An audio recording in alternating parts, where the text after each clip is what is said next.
Hey everybody, here we go. This is the third part of our how to list items on Etsy series. We have already made a great title for this item. We've got some pictures up here. It is vintage. It is in an appropriate category. The last video shows you how I came to my pricing decision. So there's that pricing decision. And now, of course, we want to give them a good description. If you're watching this, you're probably already a reseller, so you may be familiar with creating items on eBay. Of course, we always want to have the most descriptive description as possible to make the buying decision easiest for our customers. If we go back and look at some of the items that we were looking at before, looking at people's descriptions, it can be short and sweet like this. Some of my descriptions are short and sweet like this. Other folks have very minimal information. That's okay, I guess, but that's not for the best. This person has a pretty nice size description, and I happen to like that better. So I made a nice big chunky description here.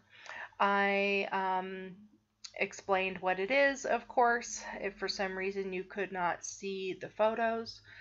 There is a suggestion that this would be a nice decoration for your home, your nursery, your child's room. It would make a nice gift for your first love, your sweetheart, an anniversary gift, or to remind somebody that you love them. I give the size of the item. I mention that it can be hung on your wall or used as on your shelf with the cardboard backing that it has. I do mention that the cardboard backing has not been used and it is still in original condition if somebody were buying this as a collector's item. I also mention the minor scratching that is on, and I tell them exactly what picture to look at in order to see those small scratches. I mentioned that there's a stain from an old price sticker. I did not remove that sticker. I got this in exactly the same condition that it is in.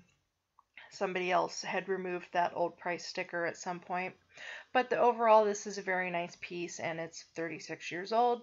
And I tell people that they can contact me if they have any questions or if they want additional photos. Since we only have the ability to have 5 photos on here, maybe somebody needs more detail and I'm happy to give them more photos if they contact me with a specific request. I have listed this item in my For the Home section. This is the section in my shop where I keep all of my home goods. We can take a look here. This is my Etsy shop and this is my For the Home section. So all of my plaques are here, my coasters, my ashtrays, my salt and pepper shakers, my decorations for the home. So that is the category that I want this item to be listed in. And that's what section means. It's not another thing for category, but it is the categories that are the sections that I have in my shop. For the home is my section for this type of item. Variations. Variations are optional, and that I think is more helpful for people who are selling handmade items. You can have things made in a different color or with a different material or a different size.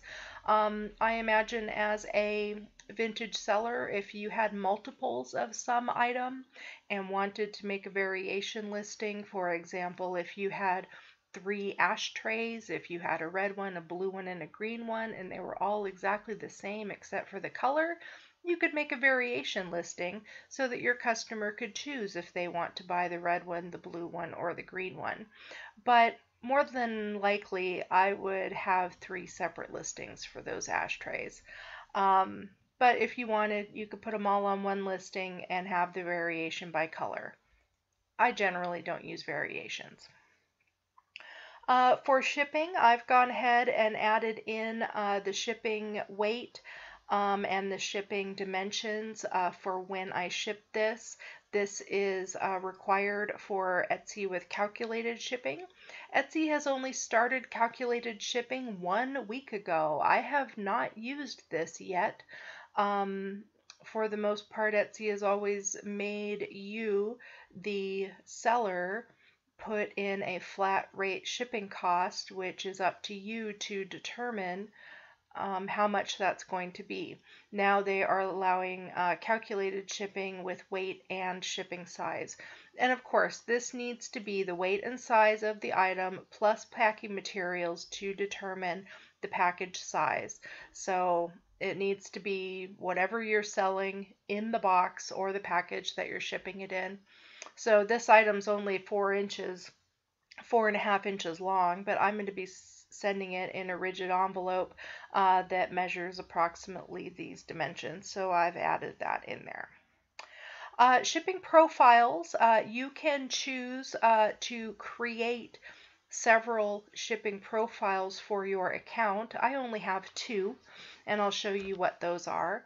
I have a shipping profile for my patterns because those are really lightweight.